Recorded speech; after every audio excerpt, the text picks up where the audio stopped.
हम लोग बात करते हैं आज पथ्य और अपथ्य के बारे में। तो सबसे पहले देखते हैं पथ्य क्या होता है। तो वैसे ही पहले हम लोग एक रफली आइडिया लेते हैं कि पथ्य क्या होता है। पथ्य मतलब पथ। पथ का मतलब होता है स्रोतस।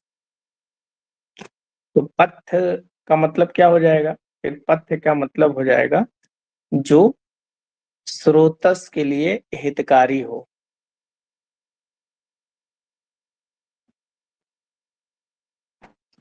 जो स्रोतस के लिए हितकारी हो मतलब क्या हुआ कि जैसे आप कोई चीज खाते हैं आपके शरीर के लिए, वो चीज हितकारी है अगर स्रोतस की जो स्वास्थ्य है वो ठीक बना रहता है, इसका मतलब वो आपके शरीर के लिए हितकारी है।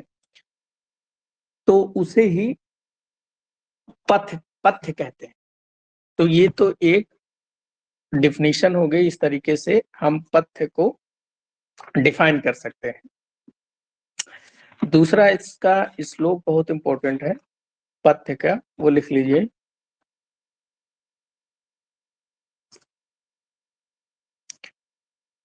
पथ्यम पथो अनपेतम यक्त योक्त मनसा प्रिया। तो जो मन के लिए प्रिय हो वही पथ्य है।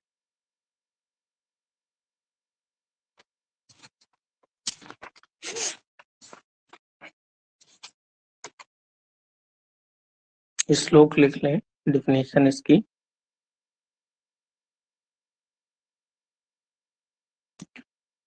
चरक सूत्र स्थान 25 में बताया गया है। पथ्यम पथो अनपेतम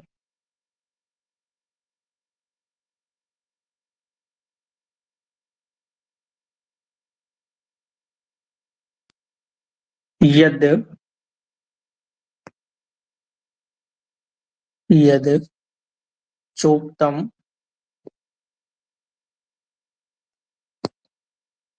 मनसः प्रियम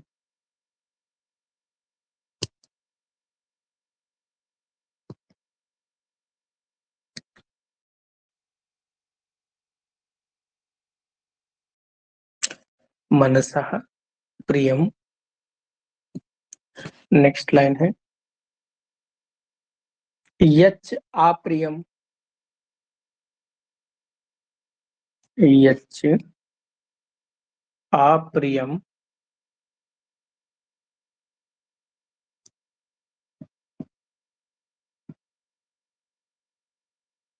अपथ्यम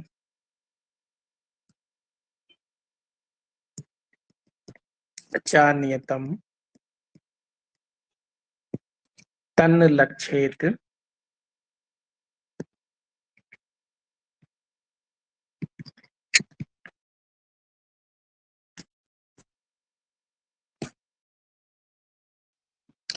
तो ये पथ्य और अपथ्य की डेफिनेशन है। देखिए, जो छोटे छोटे टॉपिक होते हैं ना वो मेन एग्जाम में भी बहुत इंपॉर्टेंट होते हैं। जैसे ये पथ्य और अपथ्य, ये टॉपिक अनुपान, ये टॉपिक, ऐसे टॉपिक मुख्य एग्जाम के लिए भी इम्पोर्टेंट है। तो यहाँ पर पथ्य की जो डिफिनीशन है वो क्या है कि जो ऐसे आहार आदि द्रव्य पथ्यम पथो अनपेत। यहाँ पर पथ मतलब स्रोतस के लिए। तो जो आहार आदि द्रव्य लिखा है, पथ मतलब स्रोतस, और अनपेत, अनपेत मतलब नुकसान न करे या अपकार। तो जो आहार आदि द्रव्य पथ यानी स्रोतस का अपकार ना करे वही पथ्य है। और साथ ही साथ में एक पॉइंट और लिखा है, मनसः प्रियम। और क्या हो? मन को प्रिय हो।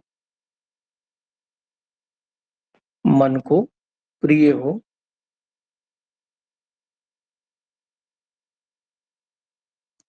मन को प्रिय हो और स्रोतस का अपकार ना करता हो, तो यही क्या है? पथ्य कहलाता है।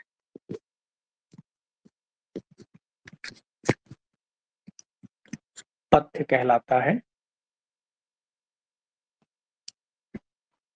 नेक्स्ट लिखा है कि यच्च अप्रियम अपथ्यम चान्यतम। फिर दूसरी लाइन अपथ्य की डेफिनेशन लिखा है।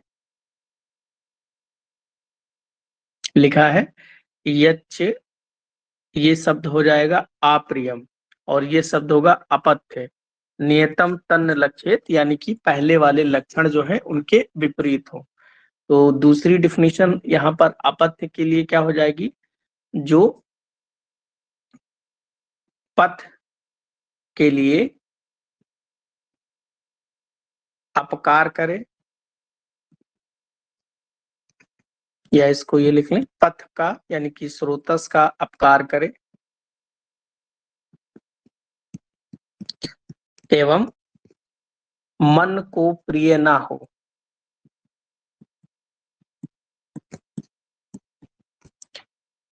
तो वही क्या है? अपथ्य है।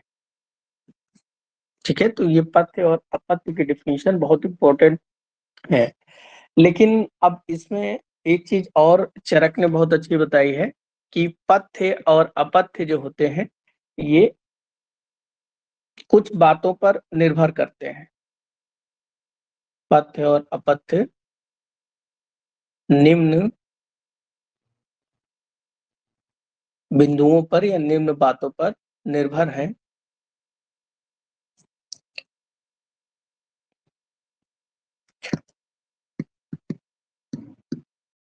कौन कौन सी बातों पर निर्भर है? बहुत इंपॉर्टेंट है। नंबर 1, मात्रा। नंबर 2, काल।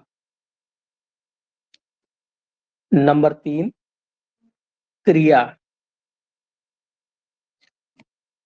नंबर 4, भूमि। नंबर 5, देह।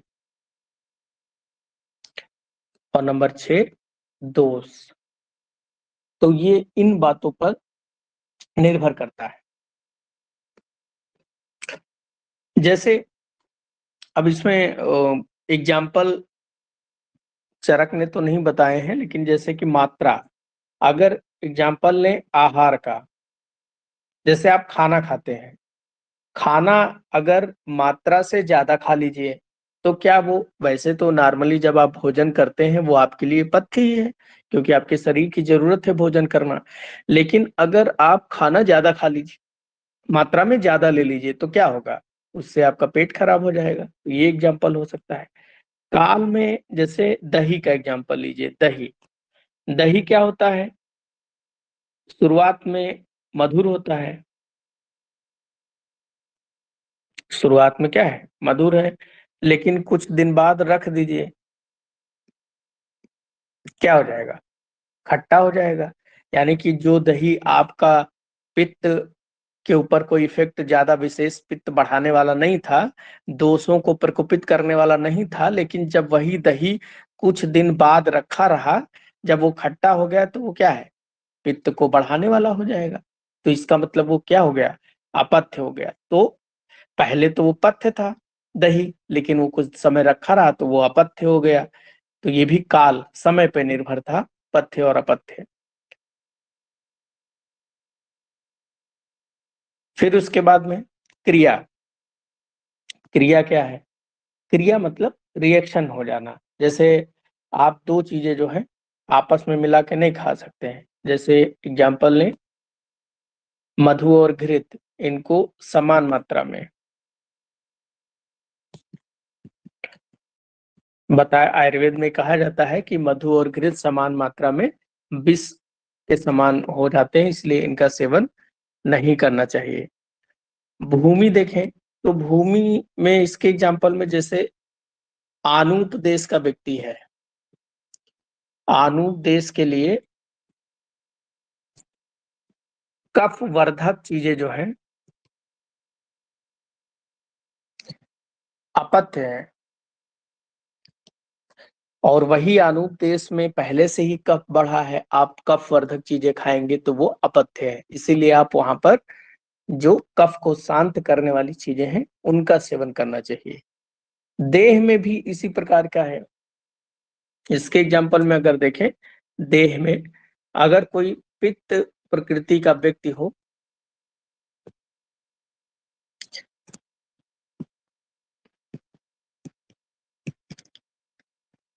पित्त प्रकृति व्यक्ति के लिए पित्त वर्धक द्रव्य क्या है? अपत्य। दोष में जैसे कि बसंत ऋतु अगर आप देखें तो यहाँ पर कफ जो है वो बढ़ा होता है। अगर यहाँ पर आप कफ वर्धक आहार लेंगे तो ये क्या है? अपथ्य बन जाएगा। तो पथ्य अपथ्य वही कफ वर्धक आहार जो है, अगर आप किसी अन्य ऋतु में लें तो वो पथ्य हो जाएगा, लेकिन जब आप बसंत ऋतु में ऐसा करेंगे तो वो आपके लिए अपथ्य हो जाएगा। तो मात्रा, काल, क्रिया, भूमि, देश और देह और दोष, इन पर पथ्य निर्भर करता है।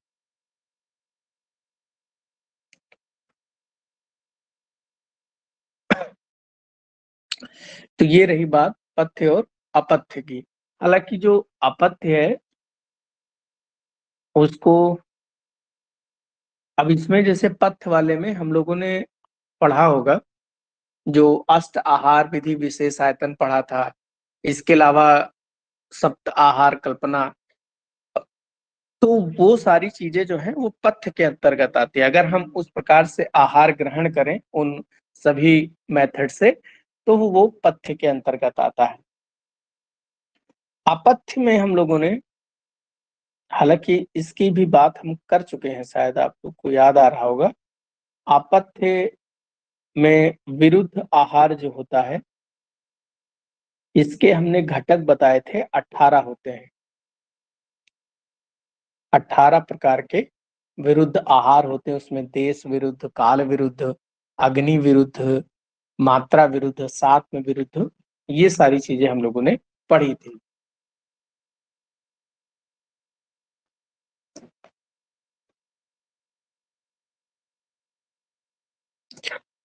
नेक्स्ट बात करते हैं अरिष्ट के बारे में।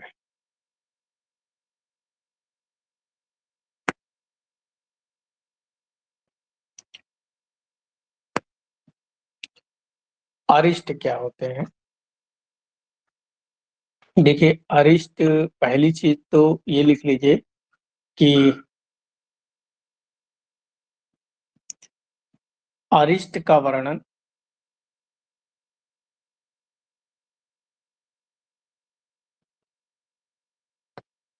चरक ने संपूर्ण इंद्रिय स्थान में किया।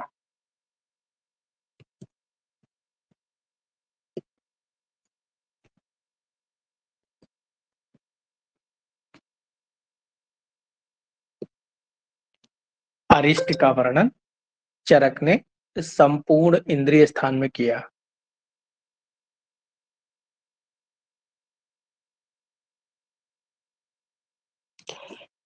जबकि बात करें सुश्रुत ने सूत्र स्थान 28 से लेके 33 अध्याय जो है वहां पर उन्होंने अरिष्ट का वर्णन किया।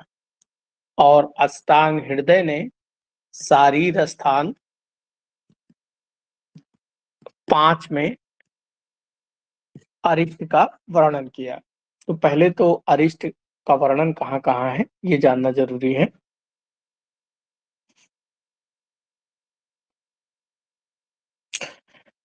फिर हम बात करेंगे कि अरिष्ट क्या होता है, इसकी डिफिनीशन क्या है। तो नियत,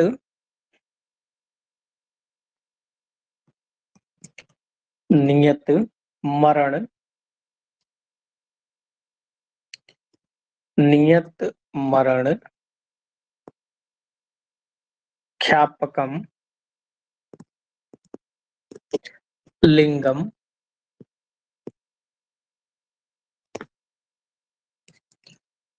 अरिष्टम। नियत मरण, इतना शब्द तो आपको समझ में आ रहा होगा कि नियत मरण यानी कि निश्चित रूप से मृत्यु सूचक जो शब्द होते हैं, निश्चित रूप से मृत्यु सूचक लिंग यानी कि लक्षणों को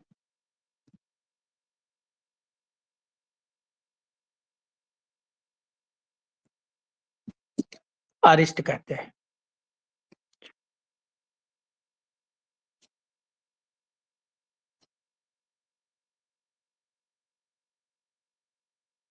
ठीक है, तो अरिष्ट किसे कहेंगे? जो ऐसे लक्षण अगर किसी के शरीर के अंदर अगर आ जाएं तो निश्चित रूप से उसकी मृत्यु हो जाएगी, उन्हें उन्हीं लक्षणों को हम लोग अरिष्ट कहते हैं। अब नेक्स्ट लिखें, चरक में इंद्रिय स्थान में 12 अध्याय हैं और ये 12 अध्याय में अरिष्ट का ही वर्णन है।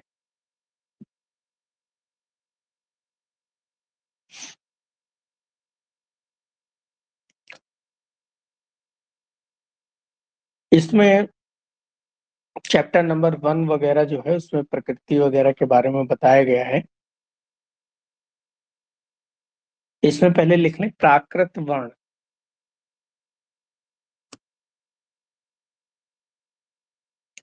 और दूसरा है वैकृत वर्ण या वैकारिक वर्ण।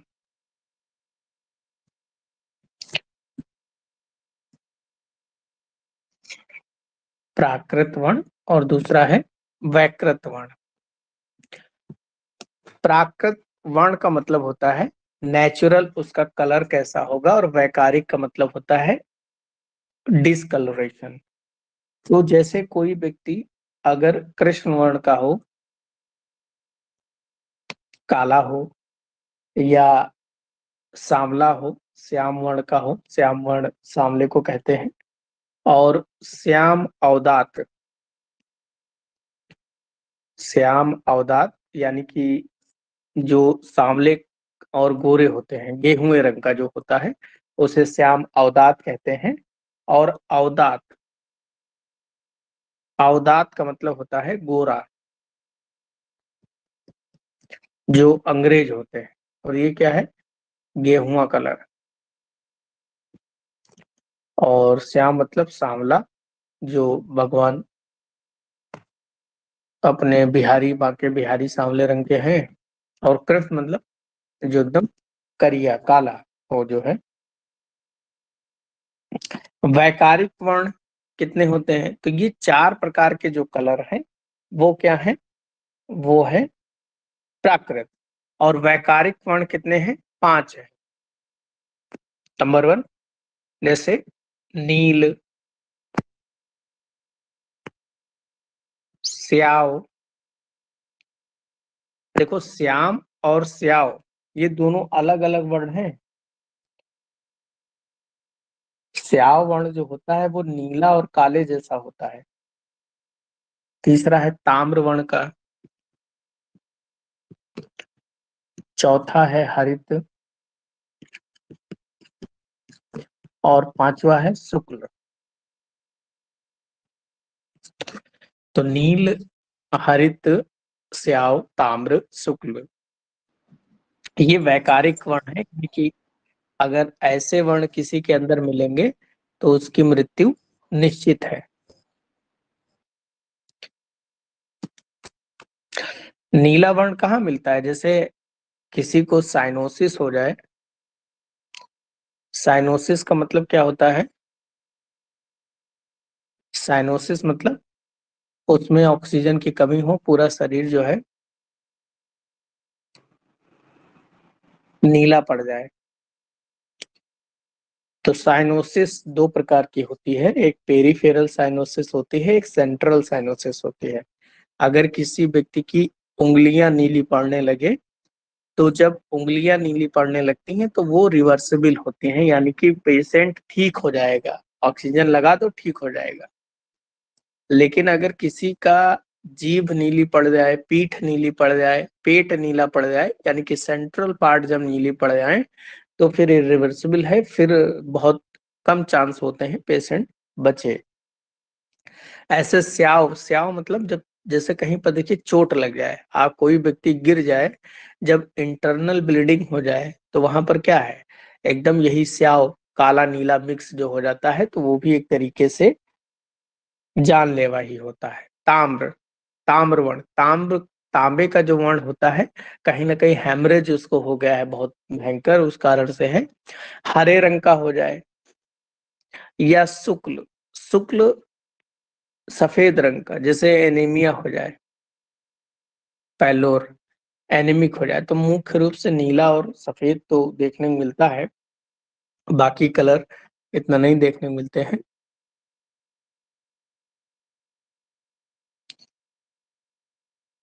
नेक्स्ट देखिए, जैसे हम लोगों ने प्राकृत वर्ण और प्राकृत वैकृत वर्ण देखे हैं, इसी प्रकार से अ, स्वर भी जो होते हैं वो प्राकृत और वैकृत स्वर होते हैं, लेकिन वो बहुत इंपॉर्टेंट नहीं है। जैसे प्राकृत स्वर कोई हंस, और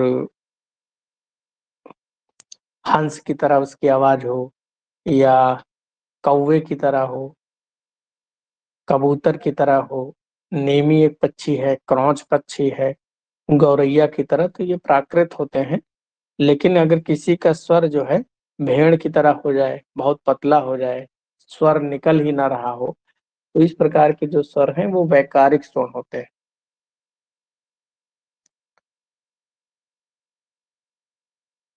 नेक्स्ट,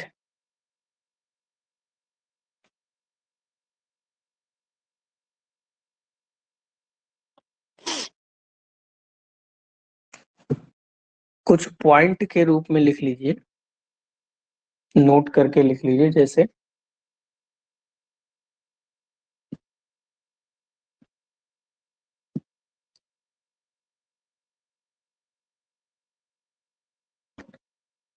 एक वर्ष में मृत्यु सूचक गंध,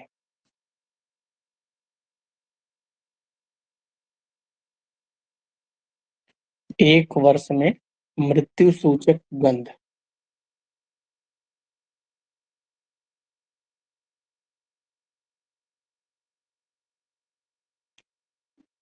तो इसमें लिख लें कि शरीर से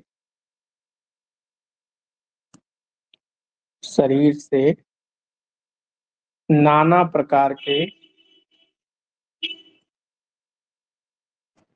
पुष्प गंध के समान,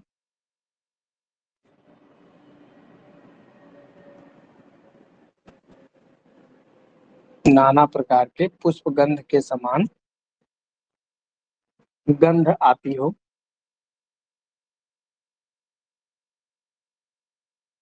तो ये क्या है, एक वर्ष में मर जाएगा।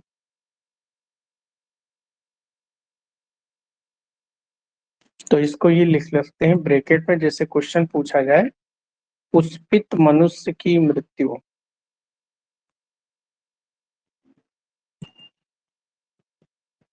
एक वर्ष में, पुष्पित मनुष्य की मृत्यु एक वर्ष में।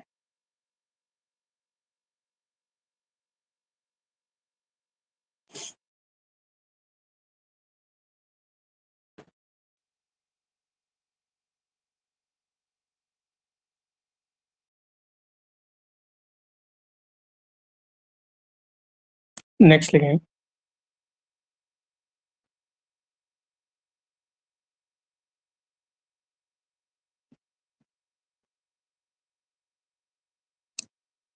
देखो ये एक वर्ष वाला जो है ये खत्म हो गया है यहीं पर। दूसरा पॉइंट लिखें,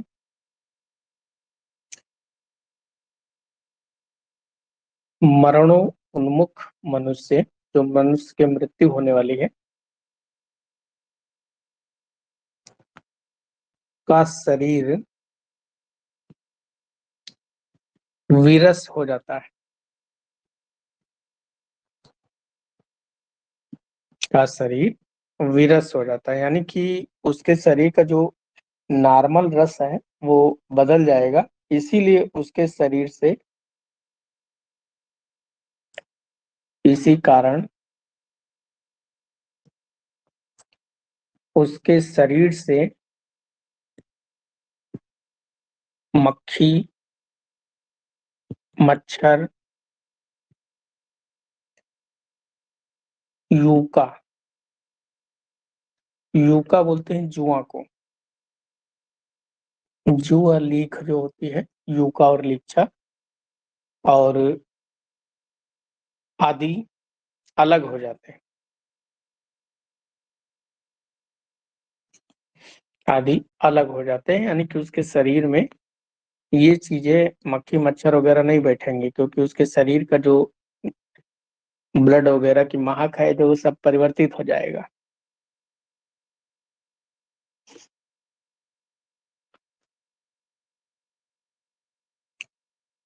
नेक्स्ट पॉइंट लिखें।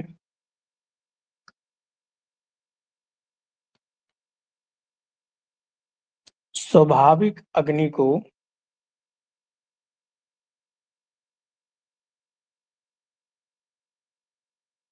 स्वाभाविक अग्नि को विकृत देखने वाला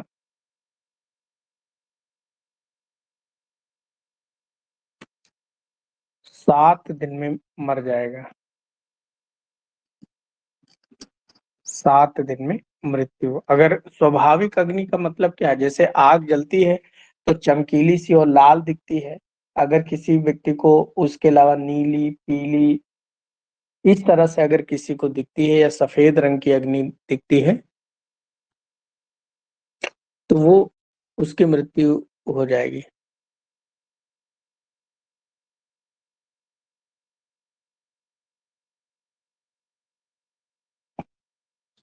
और कितने दिन में मर जाएगा? 7 दिन। और इसमें केवल अग्नि ही नहीं है, जैसे वो चांद तारों को भी अगर देखता होगा तब भी वो मर जाएगा। चांद तारे जो हैं वो अलग रंग के अगर देखे तब भी वो मर जाएगा। नेक्स्ट पॉइंट लिखें।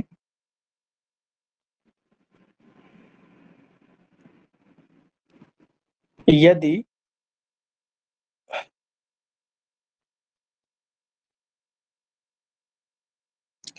किसी व्यक्ति के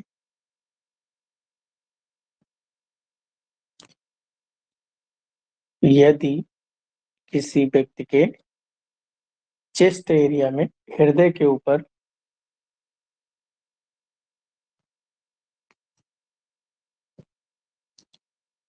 भयंकर कांटेदार भयंकर कांटेदार लता उत्पन्न हो गई हो, लता उत्पन्न हो गई हो, तो वह गुल्म रोग से मरेगा।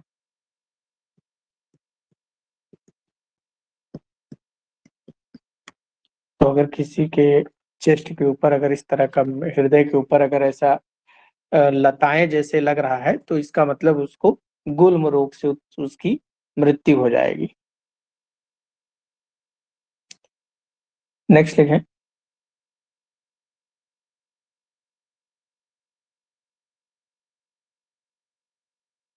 जो व्यक्ति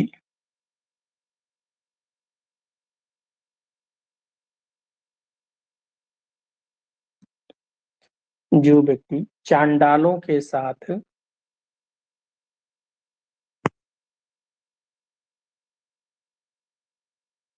अनेक प्रकार के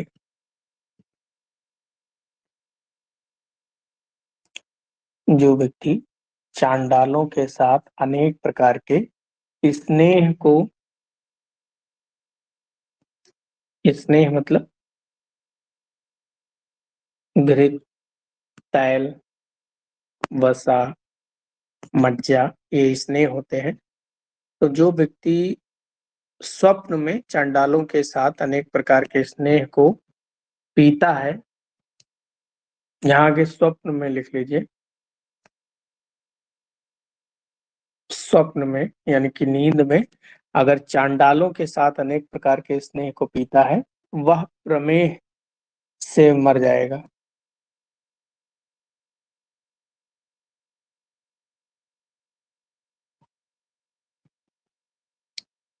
उस व्यक्ति की मृत्यु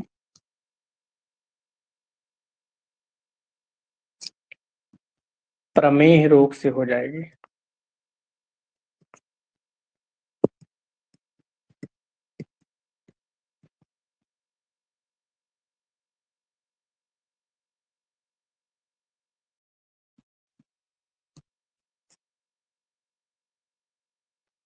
नेक्स्ट लिखें,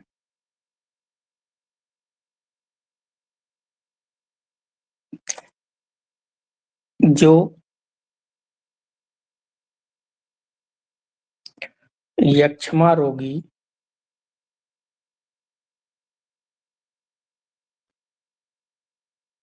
जो यक्ष्मा रोगी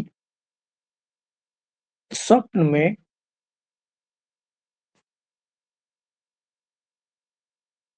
भूत प्रेतों के साथ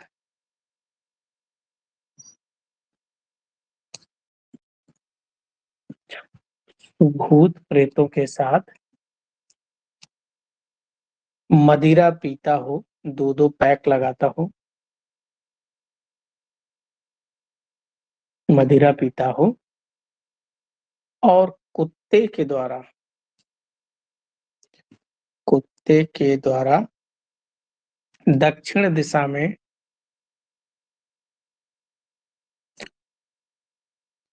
दक्षिण दिशा में घसीटा जाता है,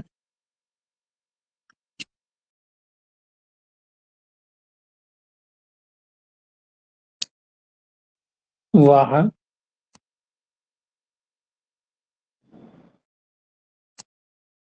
यक्ष्मा का रोगी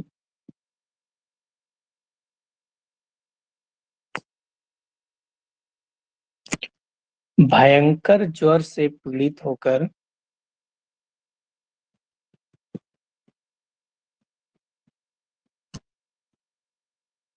भयंकर ज्वर से पीड़ित होकर मर जाता है।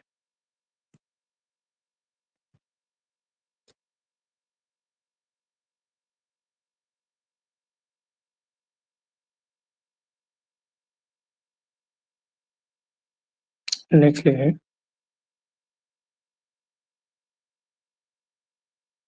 जो व्यक्ति स्वप्न में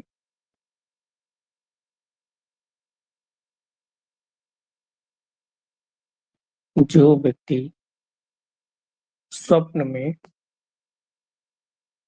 राक्षसों के साथ नाचता है, राक्षसों के साथ नाचता हो और जल में डूब जाता है और जल में डूब जाता है,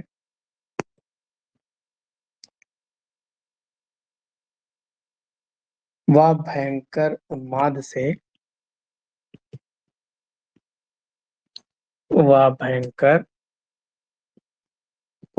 से मृत्यु को प्राप्त होता है।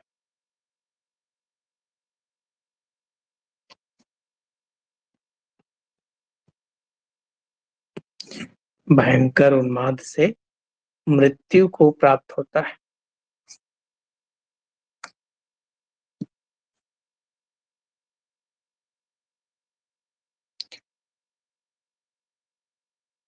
नेक्स्ट लिखें,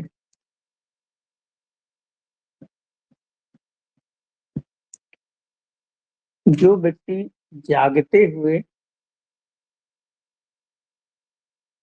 जो व्यक्ति जागते हुए अंधकार के ना रहने पर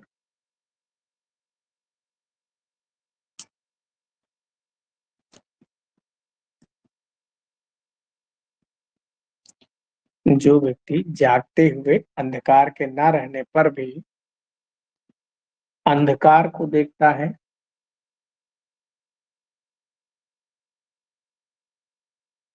अंधकार को देखता है और शब्दों के न रहने पर भी और शब्दों के ना रहने पर भी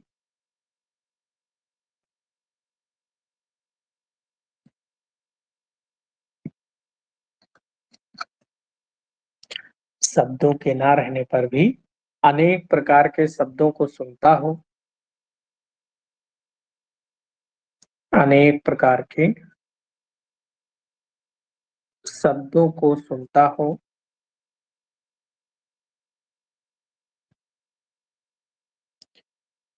वह व्यक्ति अपस्मार रोग से मारा जाएगा।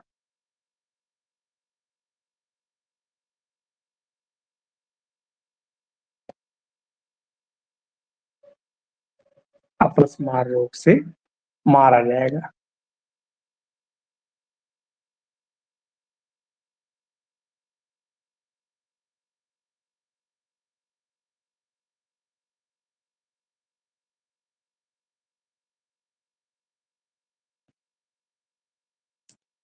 नेक्स्ट लिखें, स्वप्न के भेद।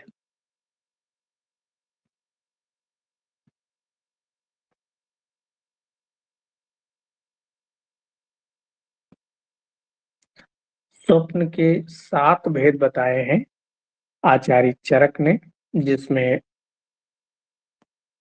नंबर 1 दृष्ट, नंबर 2 श्रुत,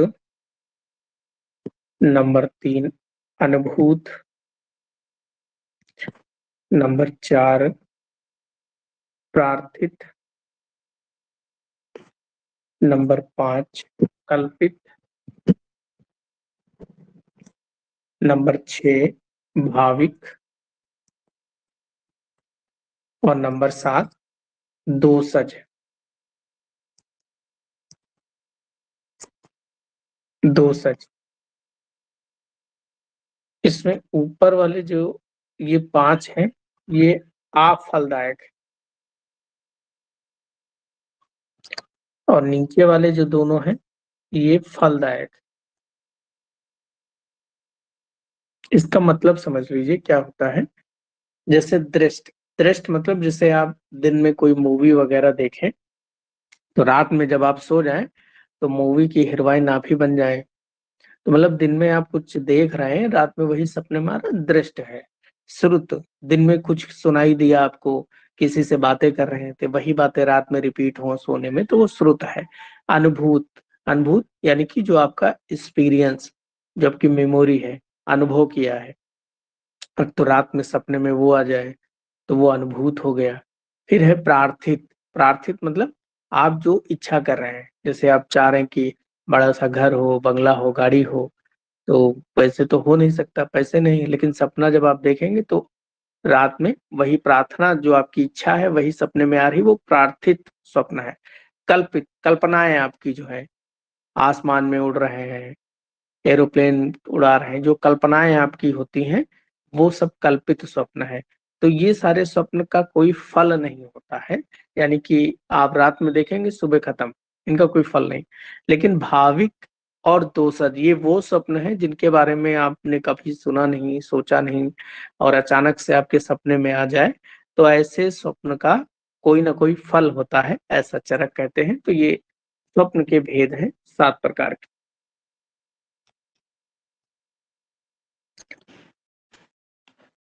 जबकि ब्रैकेट में लिख लेना, काश्यप ने जो है स्वप्न फलदायक 6 बताए हैं और अफलदायक 10 बताए।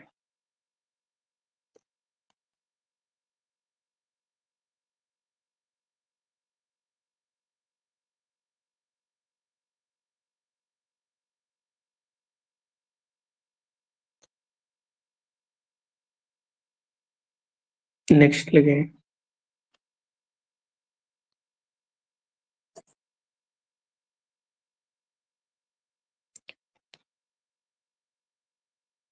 जिस व्यक्ति के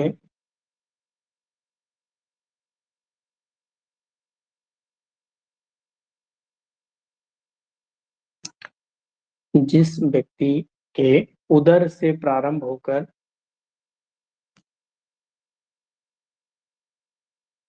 उदर से प्रारंभ होकर शोथ हाथ और पैर में फैलता हो,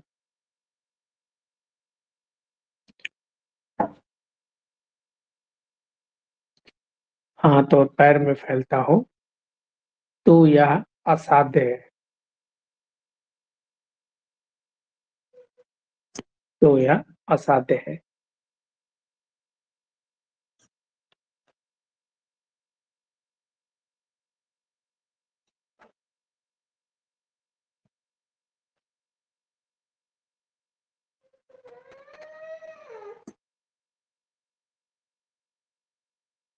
नेक्स्ट लिखें छाया के बारे में।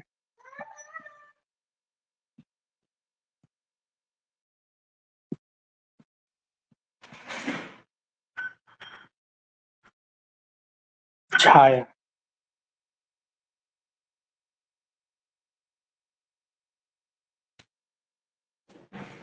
छाया में लिखें कि 5 प्रकार की होती है। एक तो ये पढ़ लिख लें, छाया शरीरगत,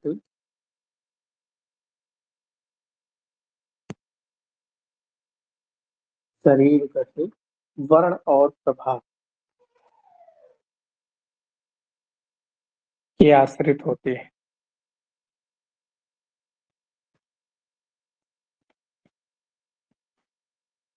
वर्ण मतलब आपका कलर होता है, और प्रभा मतलब जो आपकी चमक होती है, लक्षण, तो उसके आश्रित होती है आपकी छाया यानी कि परछाई। छाया के 5 भेद हैं,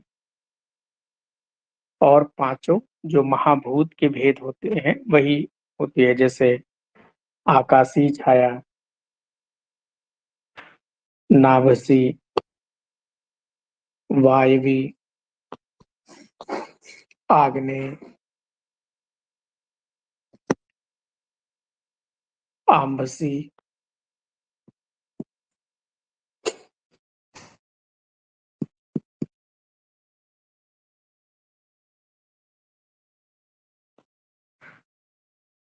और पार्थिव। पार्थिव छाया, ये छाया जो होती है 5 प्रकार के होते हैं।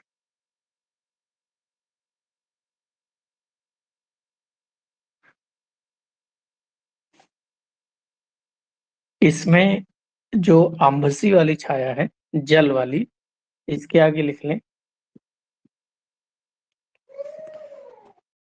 शुद्ध वैदूर मणि के समान। शुद्ध वैदूर्य मणि के समान होते हैं, चमकदार।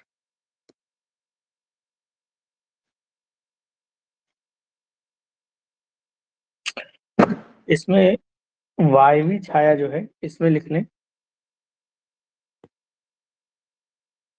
अशुभ होती है एवं मृत्यु का कारण। केवल वायवी छाया जो है ये अशुभ है और मृत्यु का कारण भी है। बाकी सभी जो है वो शुभ फल देने वाली। बाकी नाभसी, आग्नेय, आम्बसी और पार्थिव ये सारी छायाएं शुभ फल वाली होती है।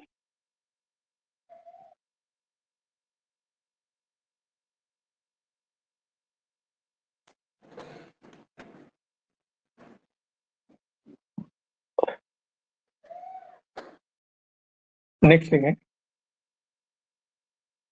प्रभा।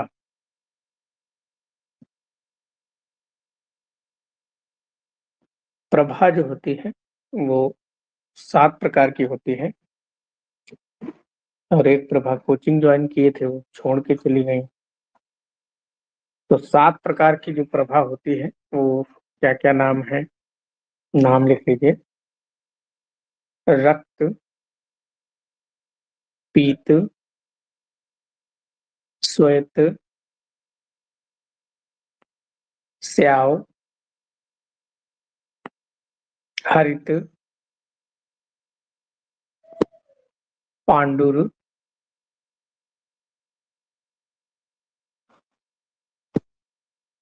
पांडुर और असित। असित का मतलब होता है काला।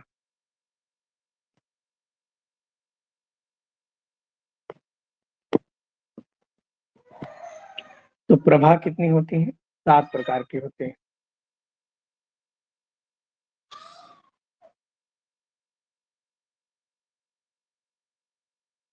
तो छाया 5 प्रकार की होती है और प्रभा 7 प्रकार की होती है।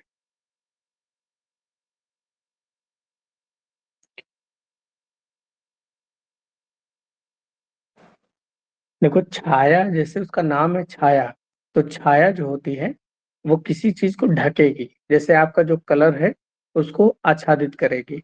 जबकि प्रभा क्या है? चमक है। तो ये किसी भी चीज को चमकदार बनाती है। इसीलिए प्रभा जो है दूर से दिखाई पड़ेगी, और छाया जो है करीब में आओगे तभी आपको छाया दिखाई पड़ेगी। छाया जो होती है वो प्रभा के आश्रित होती है और वर्ण के आश्रित होती है, जबकि प्रभा जो होती है वो स्वतंत्र होती है।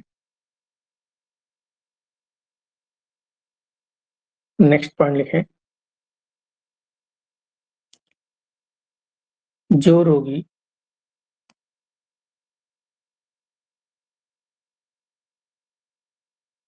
सैया से उठाए जाने के बाद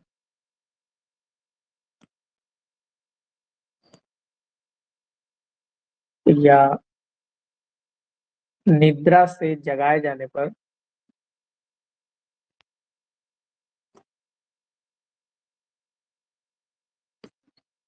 बार बार मूर्छित हो जाता हो,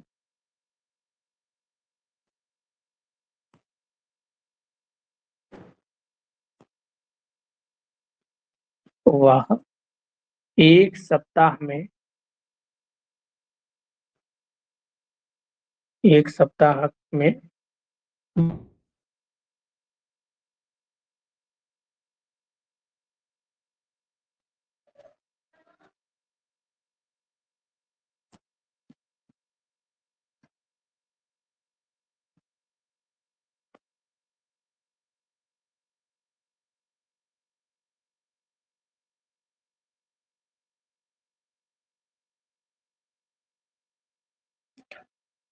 नेक्स्ट लिखें।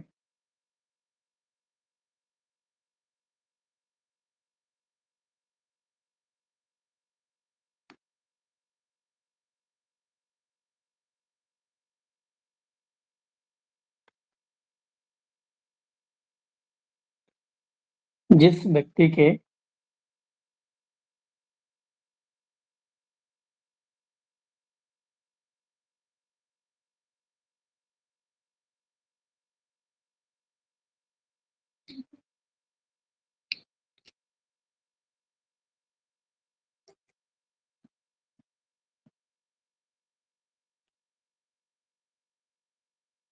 जिस व्यक्ति के बाल उखाड़ने पर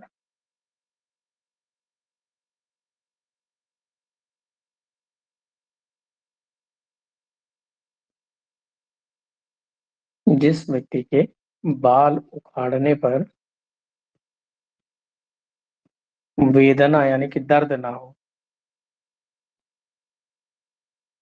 वेदना ना हो, वह 6 दिन से अधिक वह 6 दिन से अधिक जीवित नहीं रहता।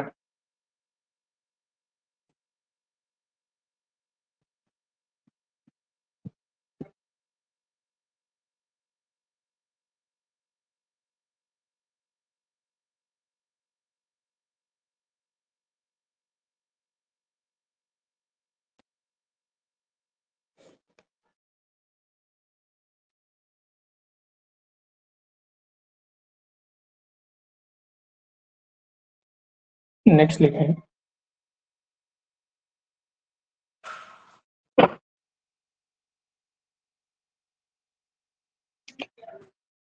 अष्ट महारोग।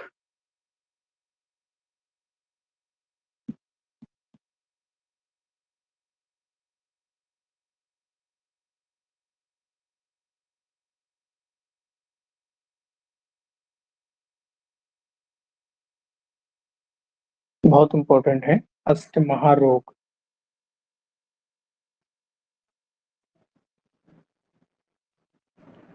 इसमें पहले एक बात लिख लें कि बल एवं मांस के क्षय होने पर अचिकित्स्य होते हैं।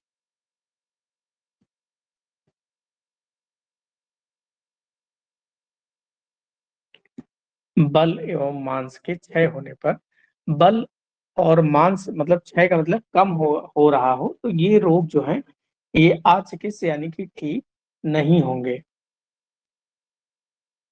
देखिए इसमें जो आचार्य चरक ने भी बताया है, सुश्रुत ने भी बताया है, और अष्टांग हृदय ने भी बताया है अष्ट महारोग। तो तीनों आचार्य के लिख लीजिए। तीनों में डिफरेंस इस बात का है कि सुश्रुत जो है वो सर्जन थे, तो उन्होंने सर्जरी वाले जो रोग हैं उनको अष्ट महारोगों में बताया है। चार रोग ऐसे हैं जो कॉमन है, जिसको आप लिखे उपकु। उपकु। चार रोग क्या है, कॉमन है, जिसमें वात व्याधि,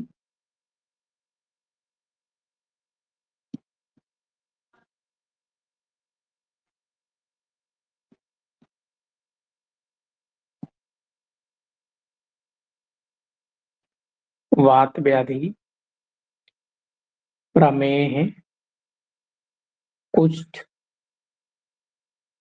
और उदर रोग। ये चार तो सभी आचार्यों ने बताए हैं, ये चार जो हैं कॉमन है।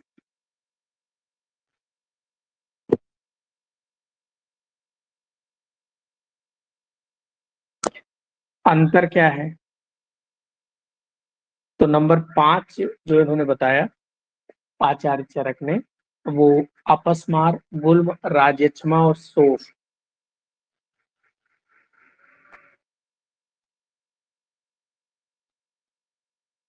अपस्मार, राजयक्ष्मा, अपस्मार, राजयक्ष्मा,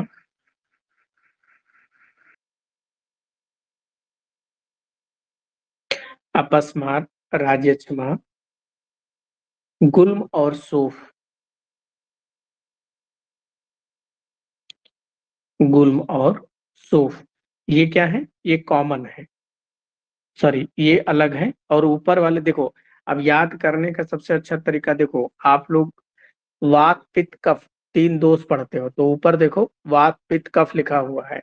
वी फॉर वात व्याधि, पी फॉर प्रमेय और के फॉर कुष्ठ और उदर रोग। ये चार कॉमन है। इसके अलावा चार व्याधियां अपस्मार, राजयक्ष्मा, गुल्म और शोफ, ये अष्ट महारोग बताए हैं चरक ने। सुश्रुत वाले में ये जो चार अलग हैं, तो चार जो अलग हैं निश्चित रूप से वो सर्जरी, शल्य चिकित्सक थे तो सर्जरी वाले रोग होंगे, जिसमें अर्श, अस्मरी, भगंदर और मूड गर्भ। अर्श मतलब पाइल्स, अस्मरी मतलब कैलकुलस या स्टोन जिसको बोलते हो, भगंदर फिस्टुला, और नंबर 8 अर्श, अस्मरी, भगंदर और मूड गर्भ। मूड गर्भ कहते हैं जब गर्भ फंस जाए पैदा होते होते, तो उसे ही, जब बच्चा पैदा हो रहा है तो फंस जाता है, तो उसे ही मूड गर्भ कहा जाता है आयुर्वेद में। तो मूड गर्भ, तो ये इनके चार अलग हैं।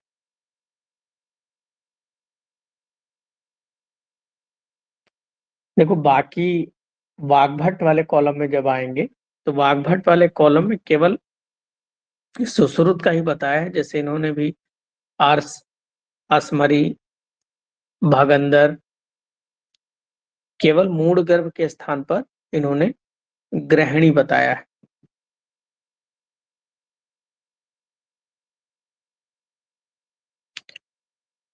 ग्रहणी रोग को आचिकित्सा कहा है। तो ये अष्ट महारोग कहलाते हैं।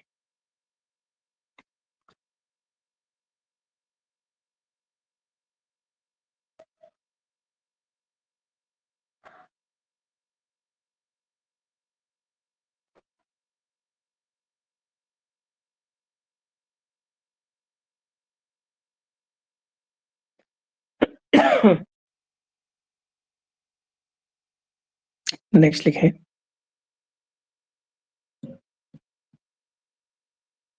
जो व्यक्ति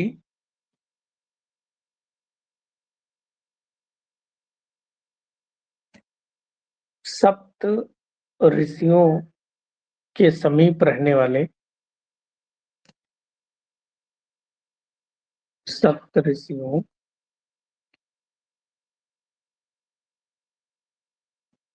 रहने वाले अरुंधति नामक तारा को नहीं देखता है, अरुंधति नामक तारा को नहीं देखता है,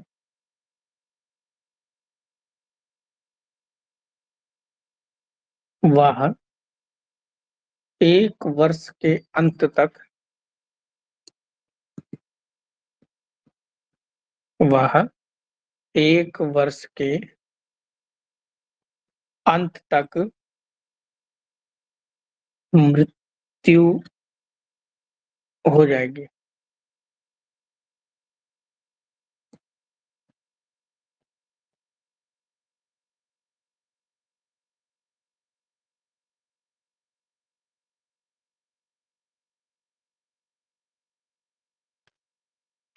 नेक्स्ट लिखें।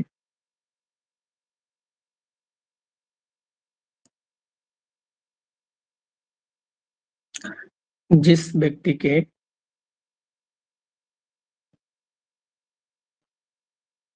भक्ति, स्वभाव, स्मरण शक्ति,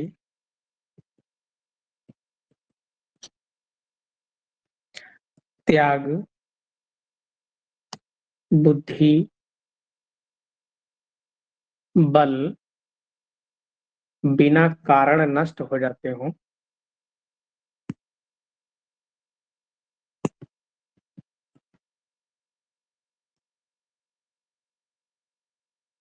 छह माह में मृत्यु हो जाएगी।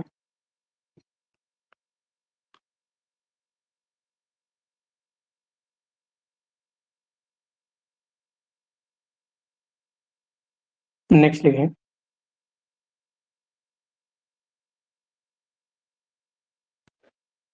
अब ये 6 महीने वाले सारे लिखेंगे हम लोग। जिस पुरुष के मस्तक पर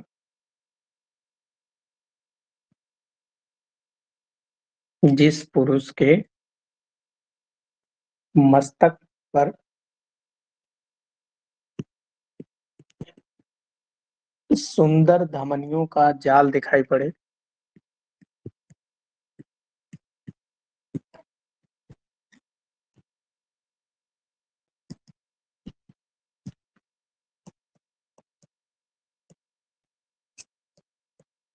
सुंदर धमनियों का जाल दिखाई पड़े, तो 6 माह में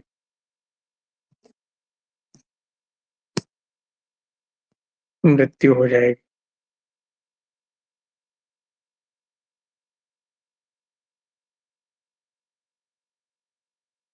नेक्स्ट लिखें।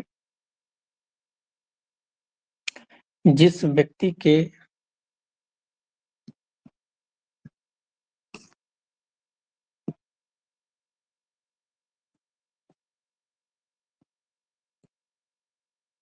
जिस व्यक्ति के मूत्र, पुरीस,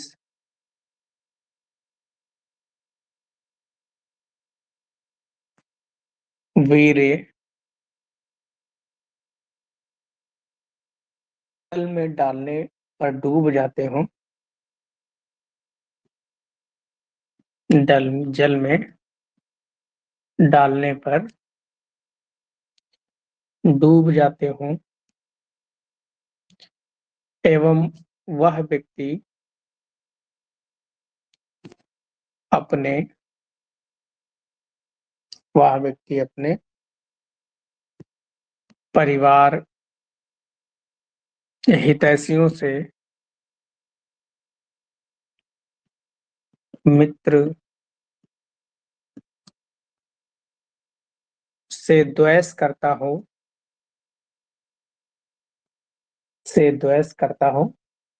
तो 1 माह में मृत्यु।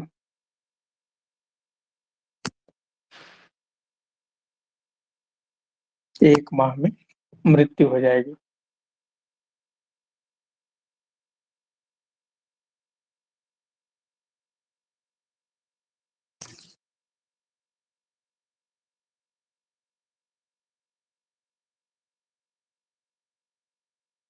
नेक्स्ट लिखें।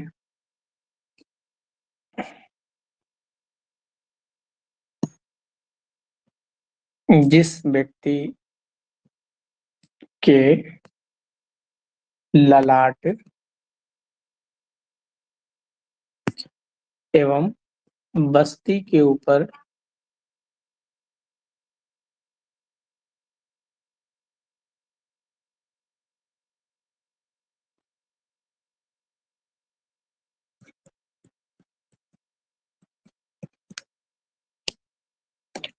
चंद्रमा की तरह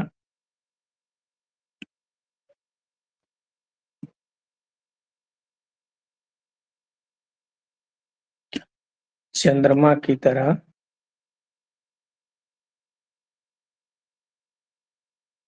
कुटिल नीली रेखाएं प्रतीत हों,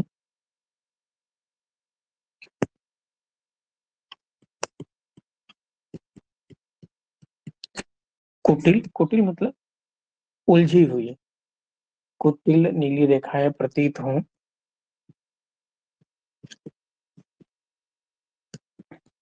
1 मास में मृत्यु।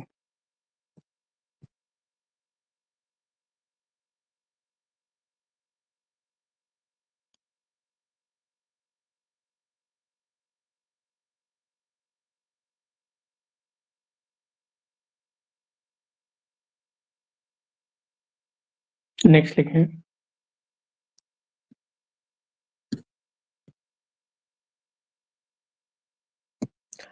जिस व्यक्ति के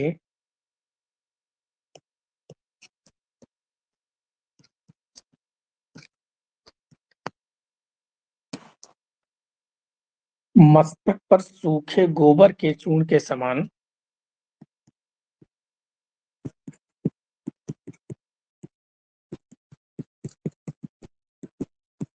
मस्तक पर सूखे गोबर के चूर्ण के समान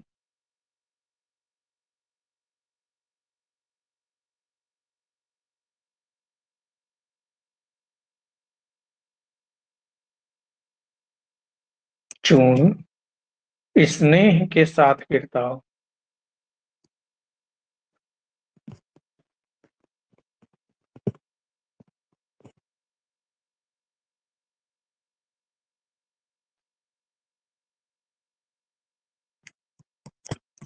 एक मास के अंत में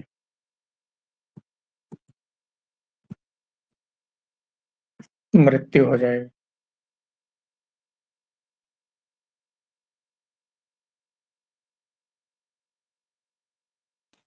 नेक्स्ट लिखें। स्नान के बाद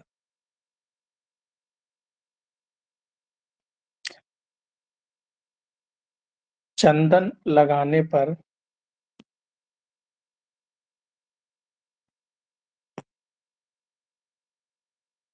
सबसे पहले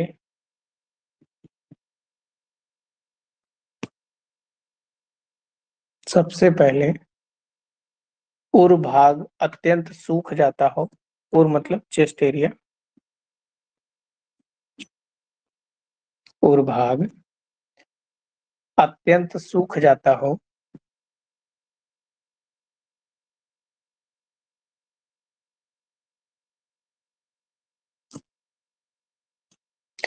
पूर्व भाग सूख जाता हो और शरीर का अन्य भाग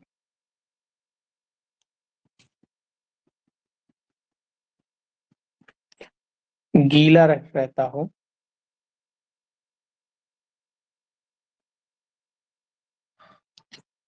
पंद्रह दिन में मृत्यु।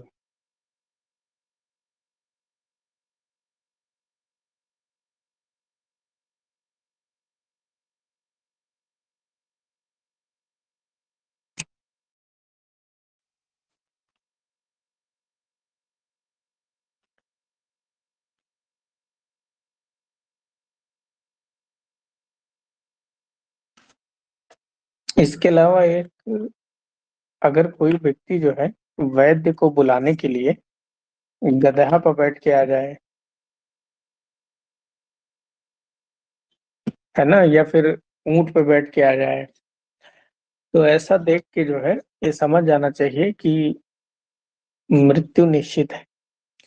कारण ये है कि गधे पर तो कोई बैठ के नहीं आएगा, बहुत इमरजेंसी कंडीशन है, कोई सवारी नहीं मिल रही है, तो सोचा गधे से ही चला जाए, तो उसकी भी मृत्यु निश्चित है।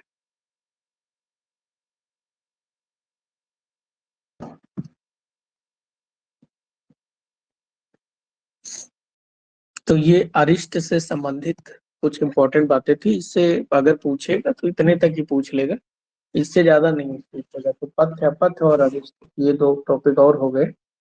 चलो बस इतना ही।